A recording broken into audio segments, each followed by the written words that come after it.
बता देते हैं, पश्चिम बंगाल के हावड़ा में हुई हिंसा को लेकर एक आरोपी को बिहार के मुंगेर से गिरफ्तार किया गया है। तो हिंसा पश्चिम बंगाल में और आरोपी की गिरफ्तारी हुई है बिहार के मुंगेर से।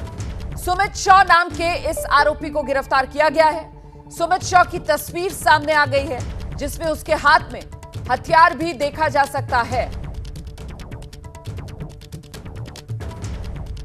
तो ये सुमित शॉ, ये उसकी तस्वीर जब वो सड़क पर उतरा हुआ था, हिंसा को अंजाम दे रहा था, उस समय उसके हाथ में ये हथियार पिस्तौल आप देख रहे हैं।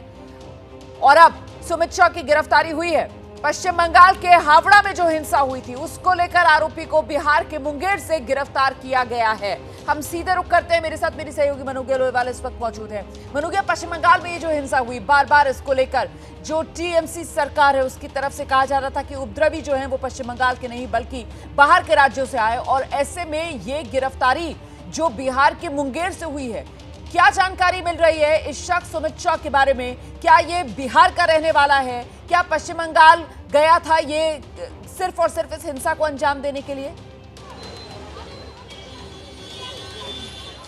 रोमाना, इसमें बहुत सारी बातें अभी तक सामने आना बाकी है, लेकिन ये एबीपी की एक्सक्लूसिव खबर है कि सुमित शॉ को गिरफ्तार कर लिया गया है और मुंगेर से किया गया है। मुंगेर को हम सब जानते हैं कि किस तरह से हथियारों के कारखाने की तरह जाना जाता है, और ठीक उसी तरह इसी के हाथ में हथियार था, जो कि प्रशासन का दावा है। जो तस्वीर भी ट्वीट की गई थी और इसी तस्वीर पर राजनीतिक लड़ाई भी हुई, जैसे अभिषेक बैनर्जी ने पहले ट्वीट किया और उसके बाद बीजेपी ने कहा कि ये तस्वीर गलत है, ये हावड़ा प्रोसेशन की नहीं है। अब उसे गिरफ्तार कर लिया गया है और प्रशासन का दावा है, यानी कि पश्चिम बंगाल पुलिस का ये दावा है कि उसने ये माना है, ये कन्फेस किया है कि वो हथियार लेकर रामनवमी के जुलूस में था। ये सारी पुलिस की बातें हैं, लेकिन इसमें अभी एक बहुत बड़ी बात ये सामने आ जाती है कि जिस पर राजनीतिक लड़ाई लड़ रही थी, उसी व्यक्ति को मुंगेर से गिरफ्तार कर लिया गया।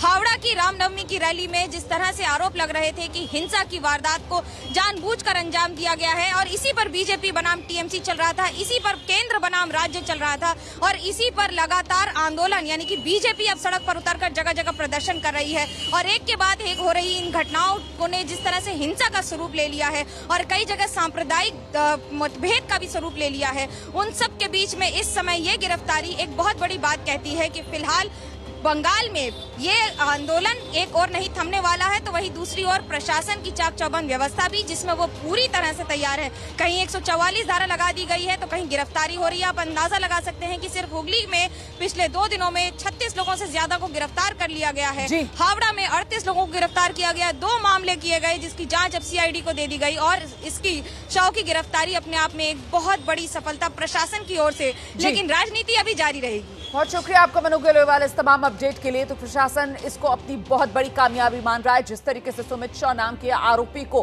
बिहार के मुंगेर से गिरफ्तार किया गया है, जिसकी तस्वीर जोरदार तरीके से वायरल हो रही थी, जिसमें वो हावड़ा में हाथ में हथियार लेकर नजर आ रहा था। लेकिन अब इस पूरे मामले पर सियासत भी गर्माती हुई नजर आ रही है। छोटा सा ब्रेक, फौरन लौट रहे हैं।